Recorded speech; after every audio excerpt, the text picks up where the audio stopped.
Dear friends, it would be a pleasure for me to speak about atrocities on women, especially in our country. There are three important areas where the women really suffer most. One is at the hands of their husbands and their in-laws after marriage, even before marriage, with regard to the various badly affecting dowry demands, which affects their financial condition, their parents' condition. In spite of the best of the marriages being held in our country, there are greedy people who ask for more and more of dowry, even cash, big cars, even properties, so many things. And the married females, they suffer a lot. There are laws in the country against this important menace, which can be really truly curbed.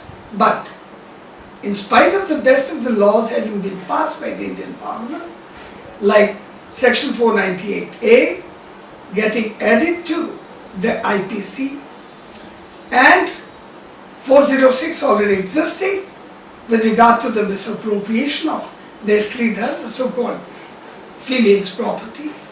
Well, in spite of these laws, we find that many females, they are not really getting justice from our judicial system, from our courts. Who is responsible for it? Are the laws responsible for it? Is the police responsible for it? Or the execution agencies, people who execute laws, the enforcement agencies, who is responsible for it?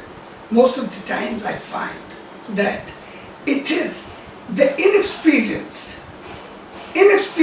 half-baked, half-cooked advocates and counsels who are responsible for it. Apart from a little lethargy from the judicial system also, and a great lethargy from the police officials.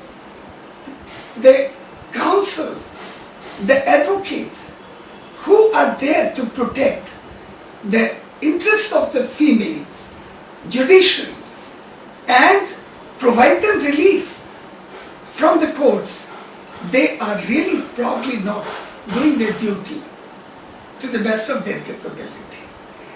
It is better that we approach a counsel, we approach an advocate who is well versed with the laws, acquainted with the judicial ethos, so that the females do not suffer anymore.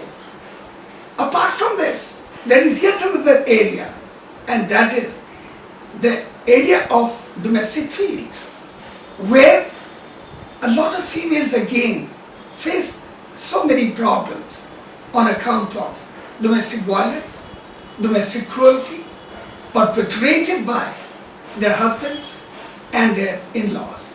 Again, for some sort of a demand for greater dowry, greater fleecing of money from the parents of their wives, the parents of their spouses. This is a great insult and slur on the Indian society. Again, for this, in spite of the best of the laws, the Section 12 of the Domestic Violence Act, and right from 18 to 23, so many laws have been incorporated in the Domestic Violence Act of 2005 that was passed by the Indian Parliament. We find that probably the laws are not being enforced properly. At the very outset, I'm sure the moment an affected and an exploited lady who has really suffered the atrocities on the home front in the domestic area, the moment she approaches a particular court, I'm sure protection orders must always be handy. But it's again a pity that the advocates and the legal counsels, they also probably don't do their duties well. They don't force the court to pass protection orders in favor of the females. Well, the third area again is the maintenance area, the law of maintenance, which is provided under section 125 of the CRPC and even 24 of the Hindu Marriage Act. Well, under section 125, it's again a pity that the apex court of India, the Supreme Court of India, has already delivered judgments whereby it has emphasized that maintenance of interim nature must be granted to a needy woman within a span of 30 days.